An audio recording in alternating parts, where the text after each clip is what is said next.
വ്യക്തിയിൽ കരുണയില്ലെങ്കിൽ, സഹാനുഭൂതി ഇല്ലെങ്കിൽ അതിന്റെ അർത്ഥം യഥാർത്ഥത്തിൽ അത് അയാളുടെ നിസ്സഹായതയാണ് എന്നുള്ളതാണ്. പക്ഷെ ആ നിസ്സഹായതയുടെ ഉത്തരവാദിത്വം അയാളുടെ പീഡനങ്ങൾ ഏറ്റുവാങ്ങുന്ന വ്യക്തിയുടേതല്ല എന്നുള്ളതാണ് മറ്റൊരു യാഥാർത്ഥ്യം. ആ നിസ്സഹായതയുടെ ഉത്തരവാദിത്വം അയാളുടേത് തന്നെയാണ്. പക്ഷെ അയാൾ യഥാർത്ഥത്തിൽ സഹാനുഭൂതി എന്താണ് എന്ന് ജീവിതത്തിൽ ഒരിക്കലും അനുഭവിക്കാൻ കഴിയാത്ത ഒരാളാണ്. സഹാനുഭൂതി ജീവിതത്തിൽ ഒരിക്കലും ആവശ്യം വന്ന സമയങ്ങളിൽ കിട്ടാത്ത ഒരാളാണ്.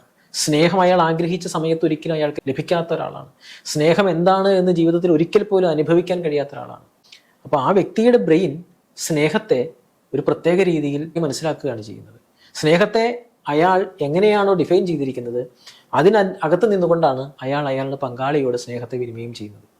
അവിടെ ആ പങ്കാളിക്ക് ആ സ്നേഹം എന്ന് പറയുന്നത് ഉൾക്കൊള്ളാൻ കഴിയാത്തതായി മാറുകയാണ്. ബ്രെയിൻ ആ സമയത്ത് സംഭവിക്കുന്നത് മറ്റൊരാളുടെ കണ്ണുനീരോ വേദനയോ സങ്കടങ്ങളോ അല്ലെങ്കിൽ അയാളുടെ സ്നേഹമോ എനിക്ക് തിരിച്ചറിയണമെങ്കിൽ അത് എന്നിൽ റിഫ്ലക്റ്റ് ചെയ്യണം, എന്നിൽ മിറർ ചെയ്യണം. അങ്ങനെ മിറർ ചെയ്യണമെങ്കിൽ അതുമായി ബന്ധപ്പെട്ട ബ്രെയിനിൽ ഒരുപാട് ഭാഗങ്ങൾ അതിൻ്റെതായ പ്രവർത്തനങ്ങൾ അവിടെ നടത്തേണ്ടതുണ്ട്. ഇപ്പോൾ മിറർ ന്യൂറോൺ സിസ്റ്റംസിൻ്റെ പ്രവർത്തനം കൊണ്ടാണ് പലപ്പോഴും മറ്റൊരാളുടെ വേദന ഞാൻ അറിയുന്നത്. അയാൾ ആഗ്രഹിക്കുന്ന അയാളായിരിക്കുന്ന ആ വേദനയുടെ അവസ്ഥയെ ഞാൻ എന്നിൽ അനുഭവിക്കുന്നത്.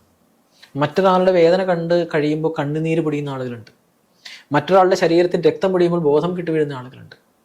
പലപ്പോഴും അത് വളരെ ആഴത്തിൽ ഈ ആളെ സ്പർശിക്കുകയാണ്, ആ ആളുടെ വേദന. ഇങ്ങനെ സ്പർശിക്കാത്ത ഒരാളാണ് എത്ര സ്നേഹിച്ചാലും സ്നേഹം തിരിച്ചറിയാൻ കഴിയാത്ത ആളുകൾ.